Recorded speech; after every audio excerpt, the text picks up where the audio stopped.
भारत देश में ही बड़े लेवल पर हथियारों को डेवलप और मैन्युफैक्चरिंग पर ध्यान दे रहा है ताकि दूसरे देशों पर उसकी हथियारों की निर्भरता को कम किया जा सके। साथ ही उस पैसे को देश में ही खर्च करके देश को आत्मनिर्भर बनाने के भी प्रयास लगातार हो रहे हैं। डीआरडीओ के निर्देशन में सरकारी कंपनियां तो आधुनिक हथियारों का निर्माण कर ही रही है। साथ ही अब हमारा प्राइवेट सेक्टर भी इसमें पीछे नहीं है, बल्कि हमारी बहुत सी छोटी और बड़ी प्राइवेट कंपनियां न सिर्फ आधुनिक और खतरनाक हथियार देश में बना रही है, बल्कि ये कंपनियां देश से बाहर भी बड़े बड़े ऑर्डर हासिल कर रही है। कुछ साल पहले सरकार द्वारा शुरू किए गए मेक इन इंडिया प्रोग्राम के तहत ज्यादा से ज्यादा हथियारों को भारत में ही बनाने पर जोर दिया जा रहा है, जो कि काफी सफल भी रहा है और इसी वजह से हमारे डिफेंस इंपोर्ट में भी गिरावट दर्ज की गई है और सेना की जरूरत हमारे स्वदेशी हथियार पूरी कर रहे हैं, क्योंकि भारत के मैन्युफैक्चरिंग सेक्टर में लगातार इजाफा देखने को नजर आ रहा है। हमारे रक्षा मंत्री राजनाथ सिंह जी ने खुद इसकी जानकारी दी है। दरअसल रक्षा मंत्री ने कहा है कि वित्तीय वर्ष 2023-24 में भारत के डिफेंस मैन्युफैक्चरिंग सेक्टर में 16.8% का इजाफा देखने को मिला है। ये महत्वपूर्ण इजाफा देश के डिफेंस प्रोडक्शन वैल्यू में अब तक के सबसे अधिक इजाफे को दर्शाता है। इस साल डिफेंस प्रोडक्शन का मूल्य 1.26 लाख करोड़ तक पहुंच गया है। रक्षा मंत्री सिंह ने सोशल मीडिया प्लेटफॉर्म एक्स पर एक पोस्ट में कहा, मेक इन इंडिया प्रोग्राम साल दर साल मील के पत्थर पार कर रहा है। प्रधानमंत्री जी के निर्देशन में भारत ने 2023-24 के डिफेंस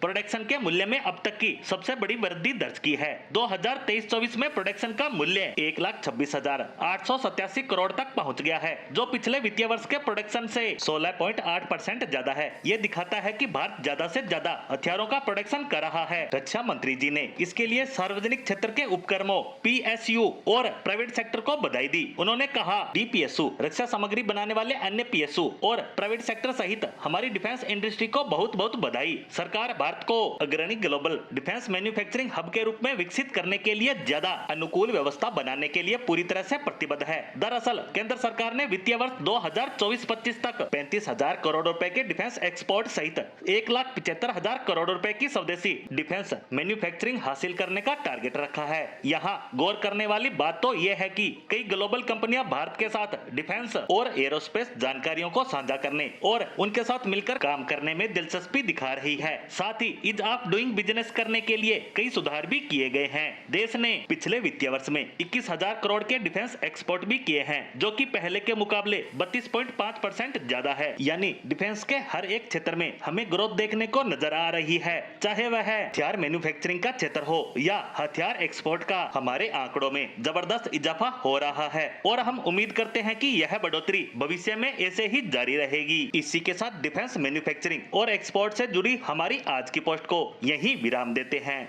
धन्यवाद।